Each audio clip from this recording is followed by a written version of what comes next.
Baik, Assalamualaikum warahmatullahi wabarakatuh. Waalaikumsalam warahmatullahi wabarakatuh. Pertama-tama puji syukur kehadirat Allah Subhanahu wa taala yang telah memberikan kita rahmat hidayah sehingga kita dapat berkumpul di sini melanjutkan kegiatan rombel kita yang secara rutin kita laksanakan di setiap hari Selasa pagi. Salam serta salam Allah telah kita haturkan kepada junjungan kita Nabi besar Muhammad SAW. Semoga di hari akhir nanti kita mendapatkan syafaat dari beliau.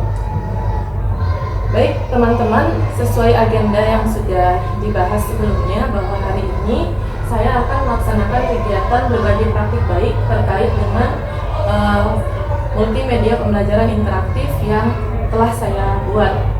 Jadi sebelum saya mulai, di sini saya ingin menginformasikan terlebih dahulu bahwa pada saat sekarang saya sedang mengikuti kegiatan pembatik pembelajaran berbasis TIK ya, di mana alhamdulillah saya sudah masuk ke level 4. Di level 4 ini tugas terakhir bagi kami adalah berbagi dan berkolaborasi terkait dengan apa yang sudah kami buat pada level-level sebelumnya.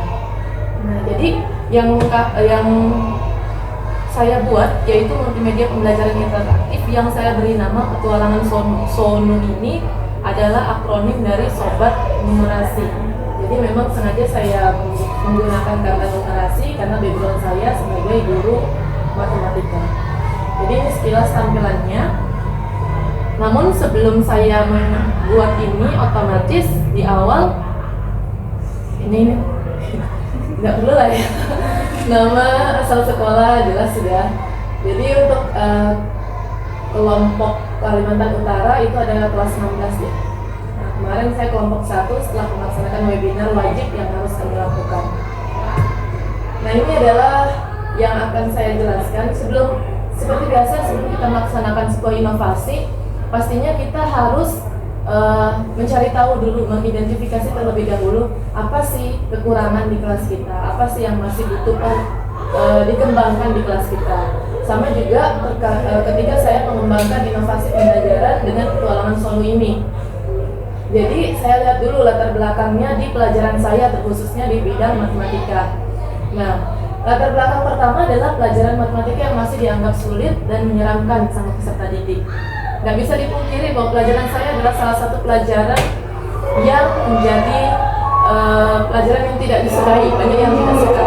Kalau Ustadz Ali banyak yang suka tuh pelajarannya, PJOK soalnya, mereka senang kalau seperti itu.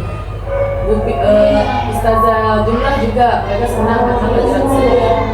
Tapi kalau sudah pelajaran saya, nah itu terkadang mereka sudah mulai menganggap dirinya, sudah saya ini tidak bisa, saya tidak mungkin bisa karena saya tidak mengerti cara ngitung-ngitung. Jadi mereka dari awal sudah seperti kalah duluan sebelum bertanding. Kemudian akibat dari mereka tidak menyukai, alias dalam artian mereka sudah menganggap kalau mereka tidak bisa, sehingga menyebabkan minat belajar mereka pun kurang. Nah, ini sering saya lihat nih, kadang kalau saya lagi menjelaskan ada yang bengong aja, kadang juga ada yang melakukan aktivitas lain, jadi kuranglah minatnya. Nah, berdampak juga pada hasil belajar yang kurang memuaskan. Seperti yang kita tahu ya teman-teman, kalau untuk di kurikulum Merdeka ini kita tidak diminta untuk menuntaskan materi. Dalam artian kita tidak diminta untuk anak-anak itu harus bisa A sampai Z. Dia tidak harus sampai Z selesai. Setidaknya ada perubahan sedikit saja dalam nilai mereka, kita sudah senang. Jadi kita tidak perlu sampai dari awalnya pengetahuannya A, kita harus minta mereka bagaimana caranya kalian harus sampai Z. Tidak seperti itu. Jadi walaupun dia berubah sampai B saja, kita sudah senang. Jadi ini latar belakang yang menjadi pemikiran saya untuk bahwa kita harus membuat inovasi. Terkait dengan tantangan, silakan dulu. Terkait dengan tantangan setelah latar belakang, seperti biasa ada tantangan yang saya temui juga nih. Situasinya ada dan tantangannya ada. Tantangan pertama, gen alpha. Gen alpha, kita tahu bahwa sebagian besar peserta didik kita yang sekarang kita ajar di tingkat SMP ini adalah peserta didik yang lahir di generasi alpha. generasi yang tidak bisa lepas dari yang namanya teknologi. Bahkan dari awal dia lahir sudah terpapar dengan teknologi. Nah, jadi kalau bisa dibilang mereka inilah yang lebih paham teknologi daripada kita. Terkadang mereka yang lebih mengerti teknologi daripada kita. Kalau misalnya ada tren baru, mereka yang lebih tahu daripada kita. Jadi mereka inilah generasi-generasi teknologi yang sudah masuk ke dalam dunia digital. Tantangan kedua, game online. Seperti yang Ustazah tahu ya, bahwa dalam keseharian mereka, kalau ada waktu dan ada kesempatan, mereka akan bermain game online. Kalau mungkin Ustazah sama Ustadz ini melihat pada saat pulang sekolah mereka mengambil HP yang telah disimpan, itu pasti disempatkan tuh main game online-nya, mabar, entah di lorong, entah di mana. Bahkan ada yang rumahnya dekat sama sekolah, tapi dia rela nungguin temannya dijemput biar bisa mabar sebentar.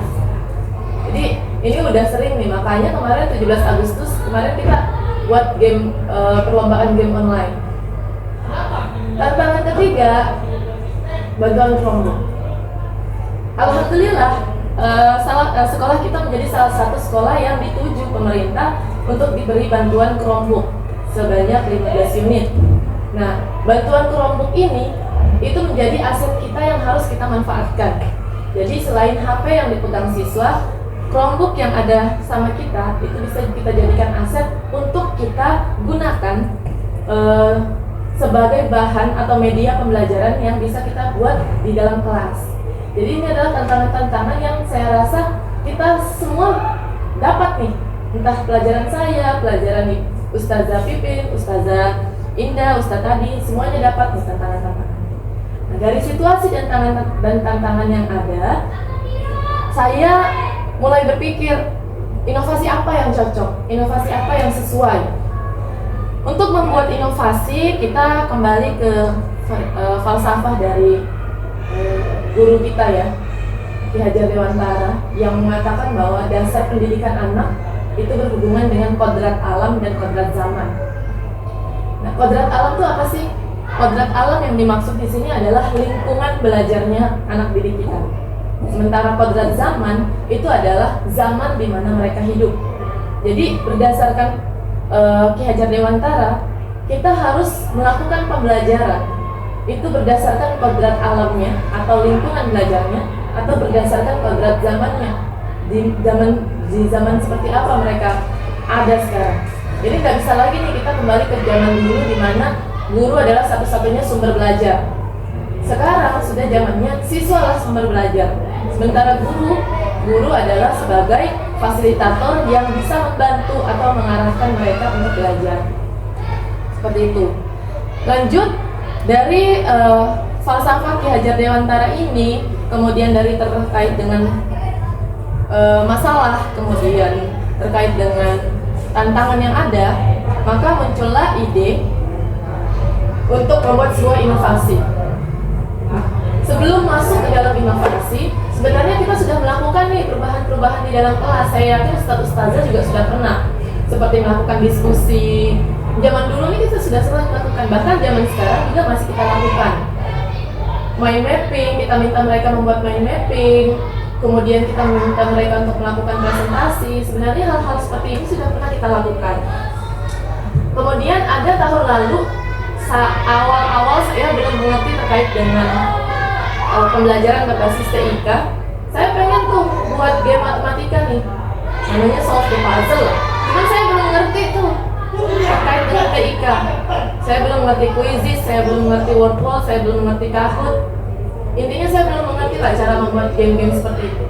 Nah, yang saya ngerti itu pakai Google Form, karena waktu COVID kemarin kita banyak menggunakan ini.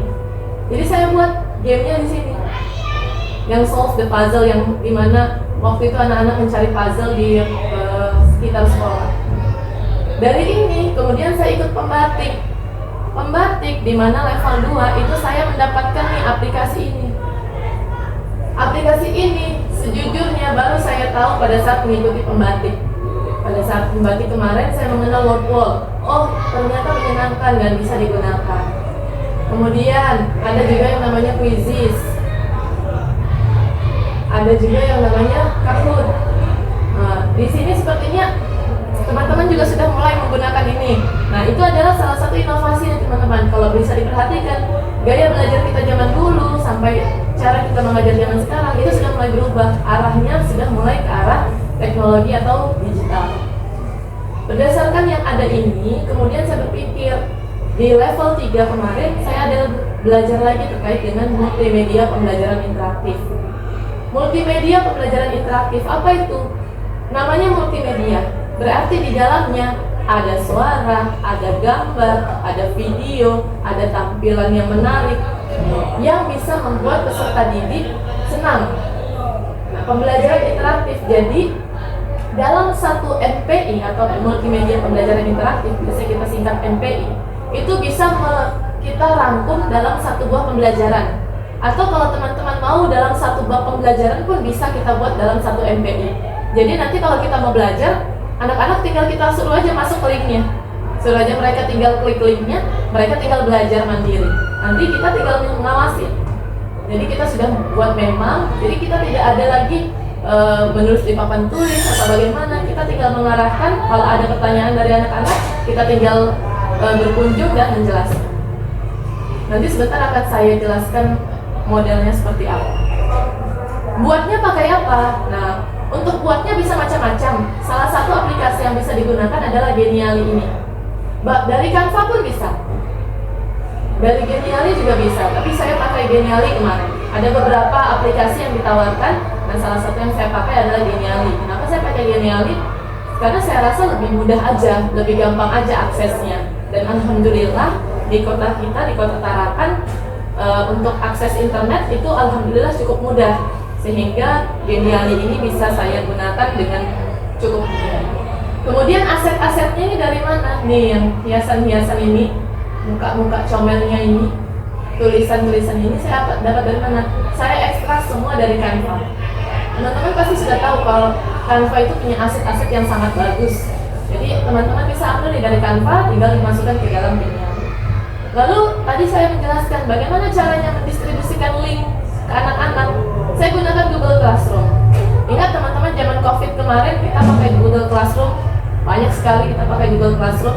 Nah, dari saya memanfaatkan itu untuk anak-anak mudah mengaksesnya. Jadi tidak perlu lagi lewat WA, tidak perlu lagi kita tulis di papan tulis linknya. Jadi cukup dari Classroom, anak-anak tinggal masuk ke kelasnya masing-masing, mereka tinggal mengklik link yang saya berikan. Nah, ini adalah aplikasi yang saya waktu itu taruh di Classroom. Kemudian mereka klik, akan muncul tampilan seperti ini. Tinggal diperbesar. Ini bumper pembatik yang memang wajib kami masukkan. Kemudian tampilan awalnya, klik di sini, akan muncul ini.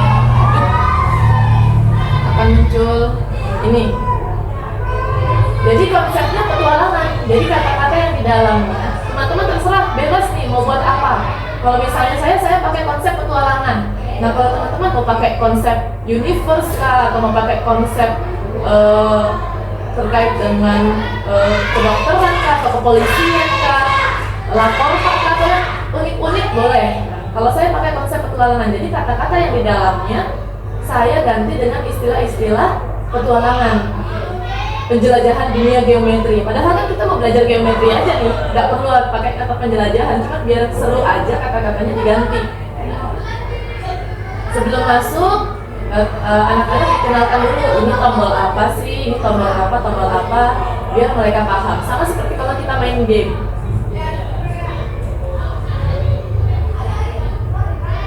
Setelah petunjuk, masuk ke dalam peta, alias kalau bahasa kita tuh menu kan, cuman saya ganti dengan peta biar adalah istilah-istilah petualangan.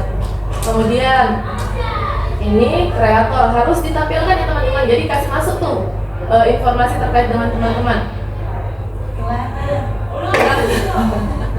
Ini mana nih?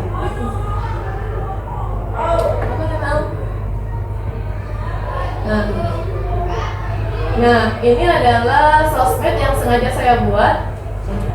Beda dengan sosmed pribadi. Sengaja, karena saya tidak mau menggabungkan antara dunia pribadi saya sama pekerjaan saya. Jadi ini memang sengaja saya buat untuk sosmed saya di pendidikan, pekerjaan lah ibaratnya. Tinggal yang ini yang YouTube mau saya ganti namanya, cuma belum ada waktu. Jadi nah itu setelahnya referensi. Ini juga penting ya teman-teman. Referensi penting untuk teman-teman kasih masuk. Jadi referensi yang saya masukkan itu kemarin buku panduan yang kita punya. Kemudian YouTube, materi YouTube ada 2 yang saya ambil, dan Canva. Canva adalah aset-aset di mana saya ambil ini semua nih. Bahkan background yang kotak-kotak di belakang itu juga dari Canva. Semua yang ada di sini itu semua dari Canva. Kembali ke peta. Nah, apa sih nama? Nah, tujuan. Biasanya kan kita nulis tujuan pembelajaran nih ya. Cuman saya hilangin pembelajarannya biar lebih ada sensasi petualangannya aja. Tujuan kita mau kemana sih? Terus saya pakai elemen kompas. Jadi saya juga nggak pakai bahasa peserta didik. Saya ganti dengan kata kamu. Kesiapan ini apa? Kesiapan ini bahasanya itu kalau di kita kayak persepsi, mengingat pelajaran sebelumnya. Nah, jadi saya ganti dengan kesiapan. Cek kesiapan. Jadi ini muncul seperti ini. Nah, memang kalau untuk kita yang belum masuk ke pro, ada batasan untuk pemilihan ininya, bentuk soalnya. Jadi ini benar salah, ada juga pilihan ganda. Nah, perbekalan. Kira-kira perbekalan apa teman-teman? Isinya itu apa materi-materi? Nah, betul, materi. Jadi sebelum berpetualang mereka harus punya bekal dulu. Bekal apa ya? Bekal materi. Jadi perbekalan. Saya gunakan bahasa perbekalan. Untuk materi, karena yang mau saya bahas ada 2 materi, makanya ada 2 di sini saya kasih masuk. Luas permukaan dan volume kubus, dan luas permukaan volume kolom. Satu-satunya ini yang saya insertkan video pembelajaran dari YouTube. Jadi mereka nggak perlu masuk ke tab baru. Jadi di dalam sini aja udah kedengaran suaranya, udah kedengaran kelihatan tulisannya. Jadi mereka di sini aja, nggak perlu kemana-mana, nggak perlu buat tab baru. Gitu. Kembali lagi, masuk lagi di sini. Gitu. Jadi aman aja. Jadi teman-teman mau kasih masuk berapa video ya monggo silahkan. Makanya tadi saya bilang bisa satu materi, bisa berapa, satu bab juga bisa. Jadi lebih memudahkan. Jadi anak-anak tinggal kita minta nih. Oke, hari kemarin pelajaran yang materi ini, hari ini materi yang ini ya. Gitu. Misalnya. Jadi teman-teman tinggal melihat aja mereka. Nah, tantangan itu apa? Kalau tantangan kira-kira kalau dalam pembelajaran? Tugas ya, latihan soal lah ibaratnya. Asesmen formatifnya lah, ibaratnya seperti itu. Sama petunjuk. Kalau untuk tantangan, teman-teman bisa gunakan metode apapun. Nah, kalau saya gunakan metode petualangan dalam artian mereka seperti menyelesaikan soal untuk mendapatkan kode. Jadi kode terakhir itulah yang menunjukkan bahwa mereka bisa menyelesaikan semua tantangan.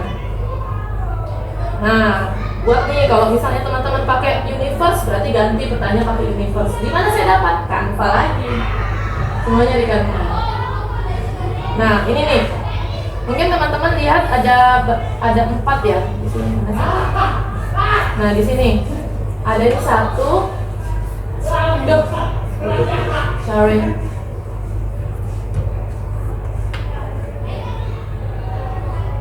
Nah, di sini mungkin teman-teman lihat ada 1, ada 2, ada 3, ada 4. Berarti ada 4 level. Nah, yang ini nggak bisa diklik. Kita buat ini nggak bisa diklik. Jadi yang bisa diklik ini dulu. Mereka nggak bisa langsung masuk ke sini kalau yang ini belum beres. Gitu. Kalau nggak bisa masuk ke sini kalau yang 2 ini belum beres. Mereka nggak bisa sampai harta karun yang ini kalau 3 ini nggak beres. Itu begitu. Jadi teman-teman bisa atur di situ. Masuk soalnya. Soalnya dari mana nih? Kan tadi mereka nonton materi ya? Belajar materi. Nah, dari situ kita ambil. Seperti itu. 2 soal dapat 1 petunjuk. Ini kode pertama. Nah, soalnya juga kita desain. Kalau mereka salah, mereka harus ngulang. Jadi kalau mereka salah, mereka harus ngulang. Dapat kode ke-2, ke-3, ke-4.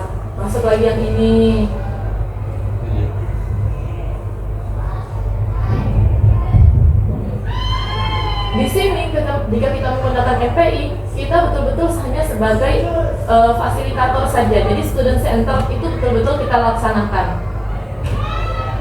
Siswa yang mencari, siswa yang berdiskusi, siswa yang mencari tahu lah bagaimana caranya mereka untuk mengumpulkan perbekalan mereka. Selesai, kalau mereka sudah selesai, selamat gitu. Buatlah kata-kata yang menarik. Kemudian refleksinya gini-gini aja. Bagaimana perasaanmu setelah berpetualang bersama petualangan sono? Ya udah, pilihannya udah 3 ini, mau tambah 4 juga boleh. Oke. Terima kasih atas refleksinya. Kami akan terus berusaha memperbaiki diri menjadi lebih baik. Lanjut level. Nah, karena level berikutnya belum ada, saya bilang mohon maaf. Level berikutnya maksudnya belum dibuat gitu loh. Cuma tahap perkembangan. Nah, jadi kembali ke awal, jadi seperti itu. Jadi teman-teman bisa masukkan tuh kalau mau 1 bab 1 bab. Kalau teman-teman sudah mulai lancar, 1 hari bisa selesai, nggak nyampe sehari bahkan. Ini kemarin saya buat sebelum subuh dan paginya beres. Karena udah terbiasa. Nah, ini contoh pembelajaran apa nih? Oh, udah yang tadi ya. Lanjut. Seperti itu. Nah, selanjutnya saya mau kasih lihat ke teman-teman bagaimana sih aplikasinya dalam pembelajaran di kelas. Nah, dalam pembelajaran di kelas seperti apa sih? Nah, ini sudah saya masukkan ke drive saya di pembatik, kemudian di presentasi. Nah, ini ketika kemarin saya melaksanakan implementasikan di kelas 9 karena materi kelas 9 memang.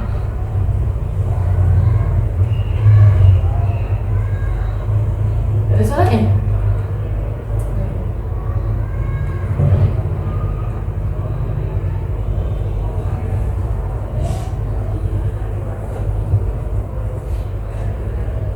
Jadi dia kasih begini, ini bahasa sampai itu. Apanya? Aduh, mana dia? Dia tidak bisa keluar suaranya.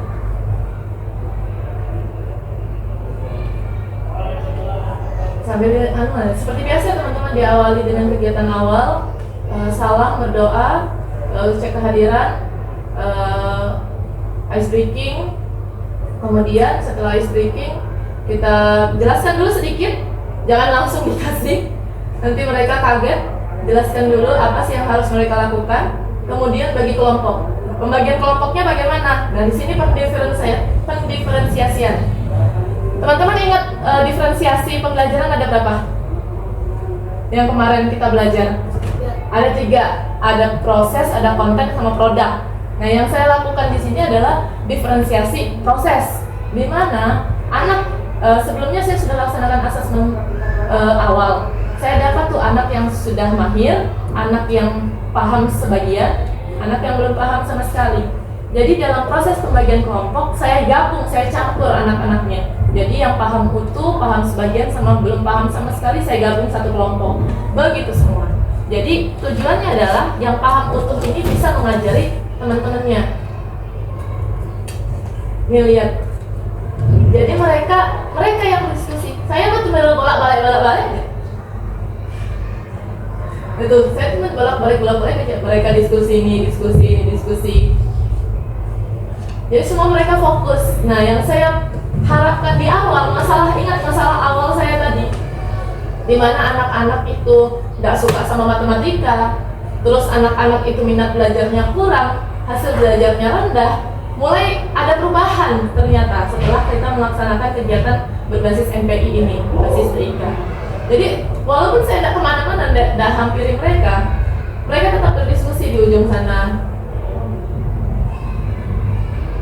Model-modelan anak-anak yang kita tahu karakternya juga bisa fokus seperti itu. Fokus mereka, karena anak-anak zaman sekarang senang teknologi. Anak-anak zaman sekarang namanya teknologi itu loh, luar biasa. Jadi makanya di sini bukan berarti kita mengkerdilkan makna pembelajaran non digital ya teman-teman. Bisa kita kolaborasikan. Misal kayak to stray itu bisa kita modifikasikan, kemudian kita gabung dengan kegiatan pembelajaran berbasis TIK. Bisa tuh, jadi jangan menganggap bahwa pembelajaran digital tidak bisa kita gunakan lagi. Bisa, bahkan bisa kita kolaborasikan dengan pembelajaran berbasis digital. Mereka sendiri yang hitung, mereka mau fokus sendiri. Saya sengaja nggak kasih mereka lembar untuk mereka mencatat apa yang harus mereka catat, enggak, biar mereka sendiri yang cari tahu apa sih yang harus mereka cari, apa sih yang harus mereka catat. Saya cuma kasih lembar LKPD aja untuk menyelesaikan soal. Nih, ini pada saat mereka nggak ngerti nih, saya jelaskan sedikit, mengerti cepat. Hebat loh. Saya juga kaget pas tuh, cepat ya kalian ngerti, cepat ya kalian paham. Jadi begini-begini aja tuh. Nah, berdasarkan apa yang sudah mereka catat, mereka ngisi semua model awal. Fokus lagi. Ini comel lah anak-anak nih. Model-model anak-anak yang kita pikir nggak bakal fokus, tuh fokus loh mereka ternyata.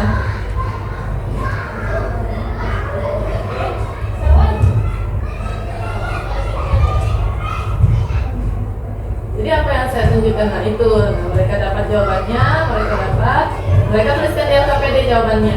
Kalau mereka berhasil menulis di bagian bawahnya LKPD, itu mereka catatannya tuh sampai begitu tuh. Biarin aja mereka mencatat apa yang mereka butuhkan.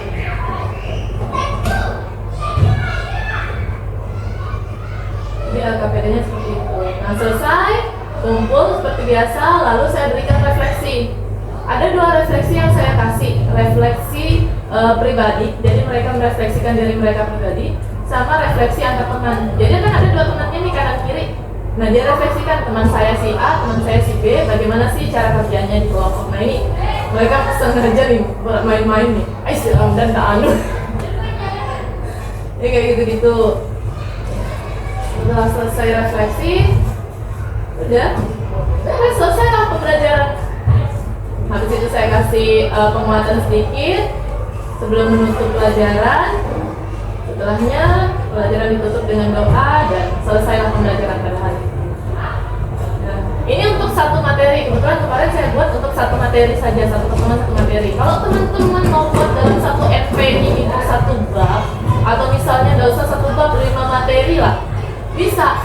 Jadi tergantung dari teman-teman. Seperti itu. Lalu apa bedanya dengan Quizzes, Wordwall, Kahoot? Sebenarnya kalau dibilang bedanya, kalau Quizzes, Kahoot sama Wordwall, kalau ibaratnya kayak ini, Wordwall, kita cuma punya 3 kali aktivitas nih. Kalau kita berinfo, jadi dari sini ya kita dari yang sudah ada 3 itu kita otak-atik aja lagi. Kalau Quizzes, tampilannya mirip, hampir mirip rata-rata semua. Kemudian Kahoot juga tampilannya mirip. Nah, kenapa sih kita diminta untuk membuat sesuatu yang baru? Karena kalau dari FPI kita buat dari awal, kita bebas tuh. Mau bentuknya seperti apa, mau konsepnya bagaimana, kita bisa berkreasi di situ. Jadi seperti itulah gambaran dari dari MPI yang saya buat seperti itu. Ada diskusi teman-teman di pinggir sungai memancing ikan. Ikan tidak dapat dimasak acar. Demikian yang bisa saya sampaikan. Ruang diskusi terbuka. Jadi ada yang diskusi atau nanti kalau misalnya ada kesempatan bolehlah kita belajar nih cara-caranya.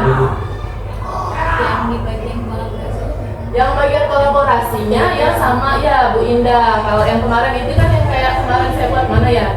Nah itu saya buat nggak pakai media tuh. Dan artian kalau kemarin kan saya nggak pakai. Kalau itu kan asesmen aja ya Bu Indah.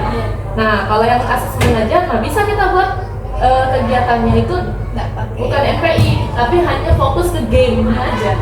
Kita bisa seperti itu. Contoh yang kemarin saya buat sama Bu Indah itu hanya game pembelajaran aja. Jadi bisa nih kita atur mana tuh ya. Ini asesmen awal. Ini salah satu contohnya lah. Ini kemarin saya buat asesmen awalnya.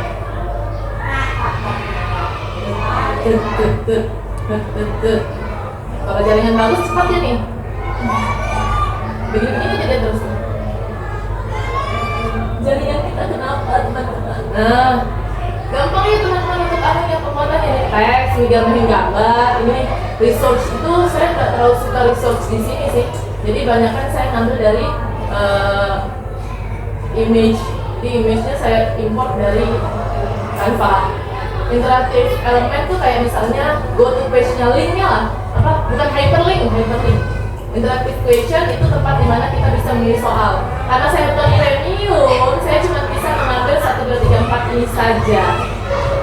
Nah, smart blocks ini juga jarang saya gunakan. Insert di sini yang paling sering karena saya sering upload image dari From Davis. Jadi saya cari image-nya dari misal contoh ini. Ini muncul nih sudah salah satu gambar-gambar begini, tinggal di insert, gampang masuk.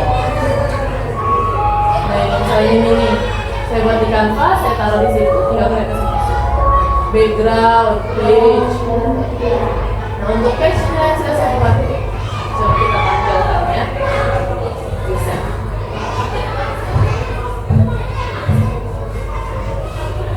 Nah, ini kalau teman-teman mau buat fokus aja sama asesmennya ya nggak apa-apa. Jadi di dalamnya menu materi itu nggak ada. Sama. Nih, jadi menu materinya hilang. Menu materi sama tantangannya hilang. Jadi fokus kesiapan aja. Karena kita mau ke arah mengecek kesiapannya aja kan asesmen awal. Gitu kan. Kalau yang sama Bu Indah kemarin, ada juga kita melaksanakan asesmen lingkup materi. Ini dia. Nih.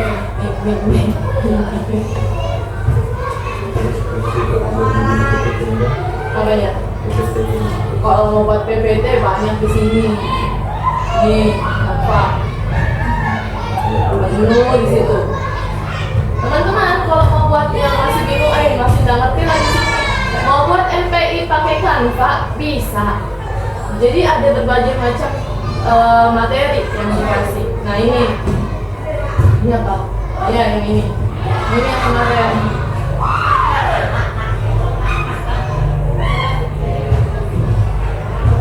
Mana soal Mbak Ibu? Nggak ada.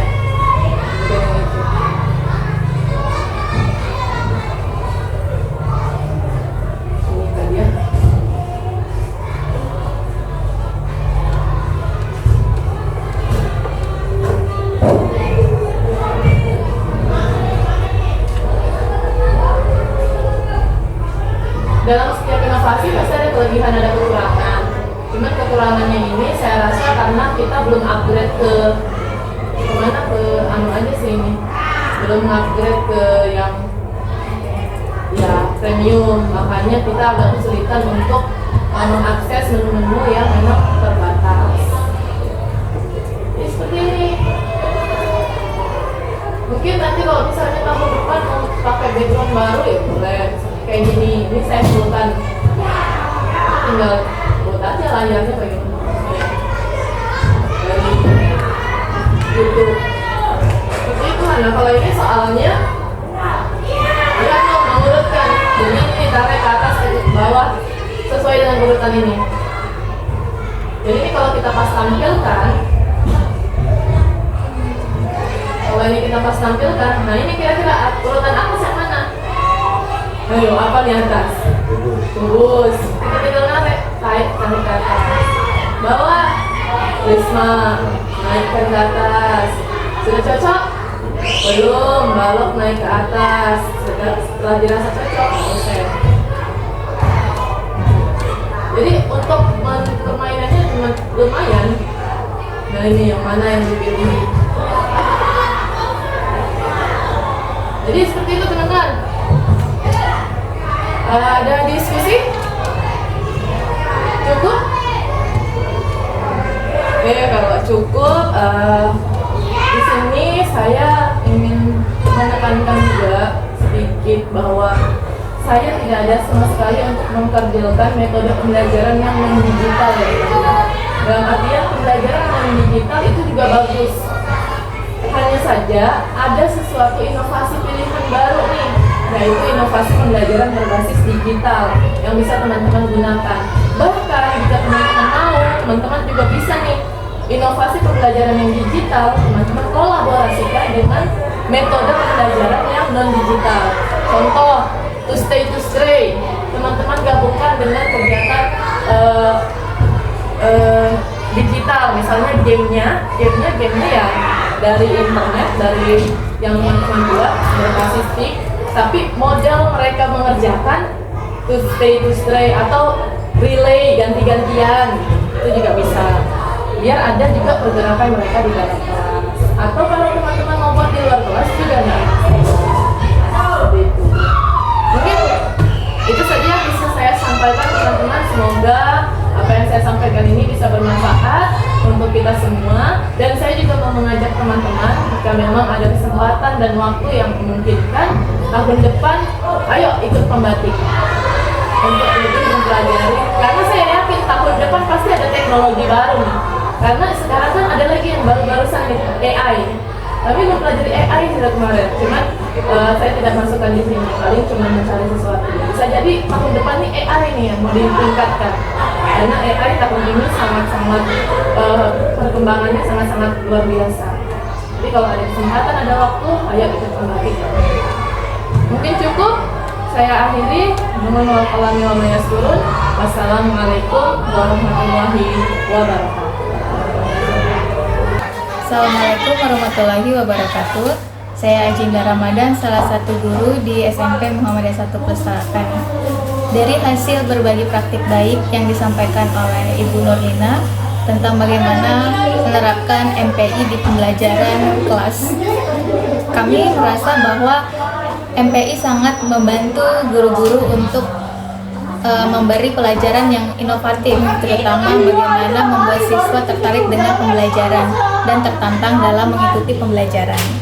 Dan saya rasa dalam pembelajaran ini, MPI ini, saya merasa saya tertarik untuk menerapkan ini di kelas saya. Bagaimana saya dapat meningkatkan pembelajaran di kelas dan membuat siswa merasa senang dalam pembelajaran saya.